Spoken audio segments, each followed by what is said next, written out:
Hi everybody, Paul from Wicked Sounds Entertainment here in Edinburgh. It's March 2009. Where have I been for a while? Well, I've been very busy.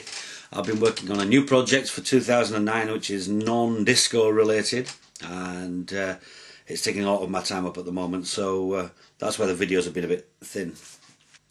So why am I back? Well, as part of the project what I'm working on at the moment, we've had to invest heavily, or I have had to invest heavily in some new lighting for the show that I'm producing, and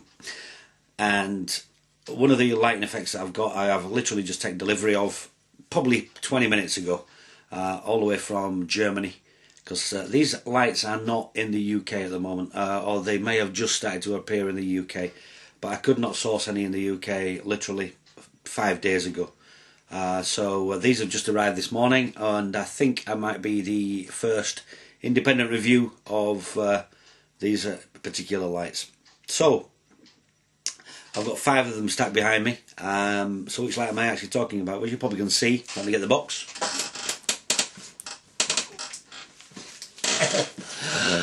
Here we go. The American DJ TriSpot LED. Can you see there's a box completely unopened? You see? Not even opened it yet. So there we go. The TriSpot LED. Briefly off the side of the box, and from what I already know, they contain a single 3-watt Tri-LED, one of the new technology Tri-LEDs. I have actually had one out of the box and had a look at it, and the effect that you get is unusual when you look at the surface. But that's down to the actual design of the Tri-LED.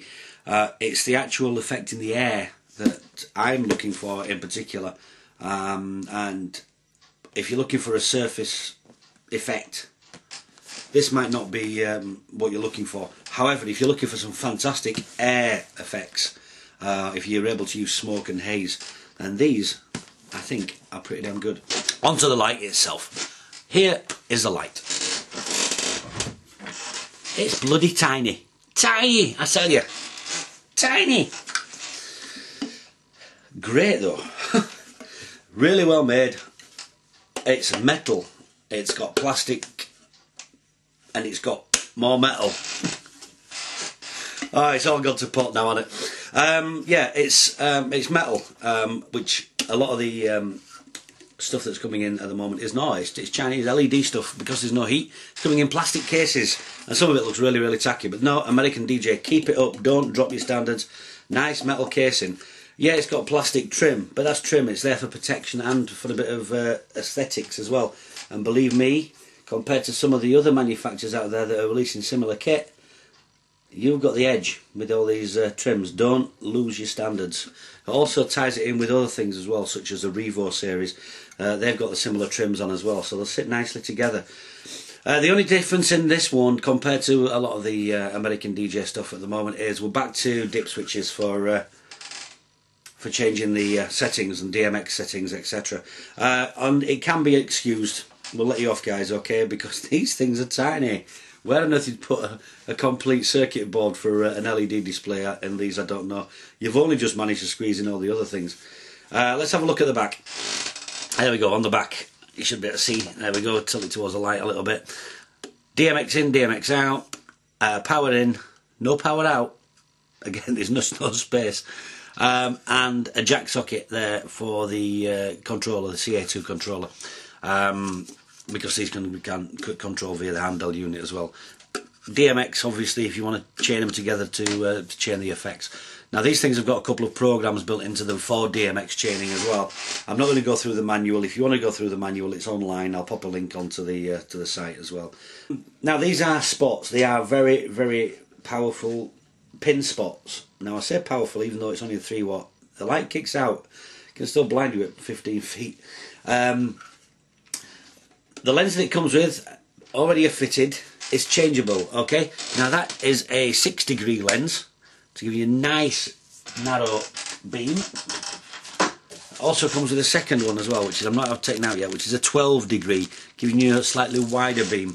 Now it depends on what sort of effect you want. Let's put them on, and you'll see what I mean about the output from light and also the effect that it gives you on a wall, which is probably why you won't want to be using it on a wall.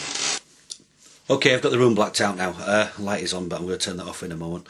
As I did say, this is not really a light for projecting an image onto a wall or anything. It's mainly for aerial effects, and I'll show you why. Because of the tri-LED LED, the LED is made up of red, green and blue elements, and when you send that output through a lens, it will show you each of the individual elements, and they move about. And I'll demonstrate this by just flicking the camera around now and showing you. I'm not going to turn the lights down yet because we'll do that in a moment, okay? But I'm going to flick the camera around, and there we go. There's the spot that's well, the light that's hitting the screen. Now, as you can probably see from that, as the colours change, they move around within the actual circle that is the output from the lens. So you got the red, you got the blue, and the red and blue and green. Now, they don't mix well on a surface. They look distinctively separate. So therefore, producing an effect on a wall is not going to be great. Also, you don't know if you can tell, it looks slightly out of focus. Well, that's because there's no focusing ring on this. It's not for focusing a sharp image onto a wall. Again, it is for aerial effects.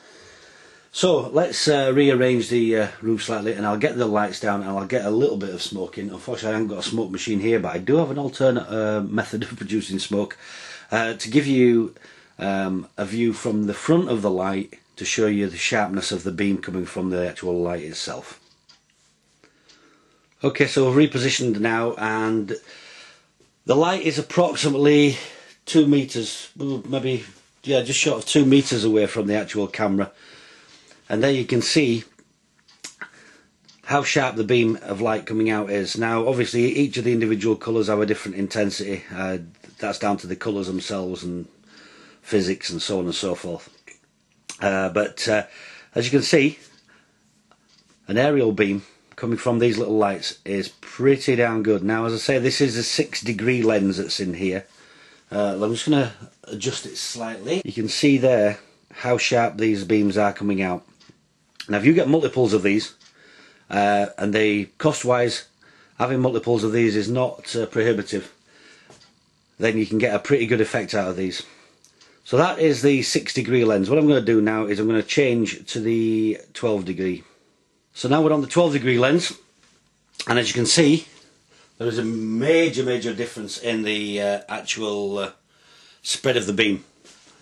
The beam seems to converge just around about 5-6 inches from the front of the output of the camera, which I'll show you in a minute, and it then spreads out massively. Now, something strange has happened. You remember on the first one where the colours at the screen were all separate? Well, this lens seems to converge all the colours correctly and produces a rather nice output on the wall, actually.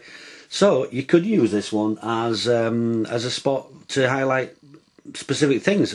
Utilising the actual image that's projected on the screen. I'll turn that around in a moment.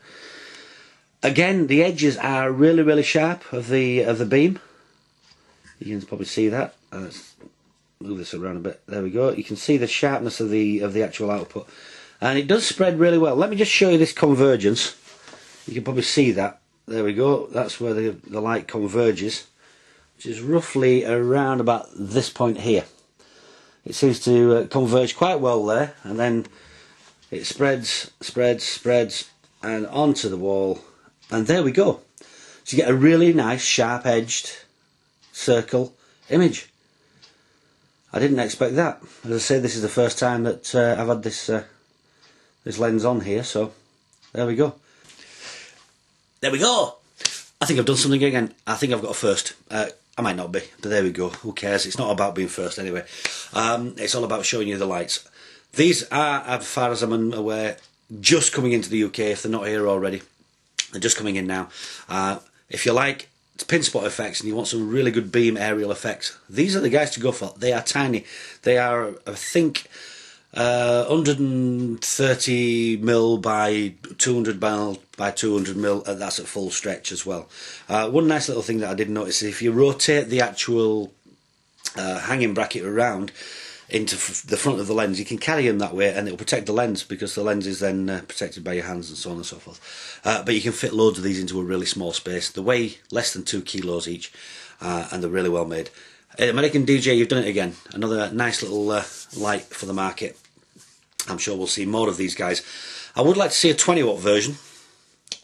I think the X-Spot or something similar named is due out, but they're quite expensive. But I'm sure over time, as the LED powers go up and the prices come down, these things will come really into their own, especially in the production market and things like that. Thanks very much again for watching the video. Hope you've enjoyed it. Hope it's been informative. Until next time, practice and enjoy.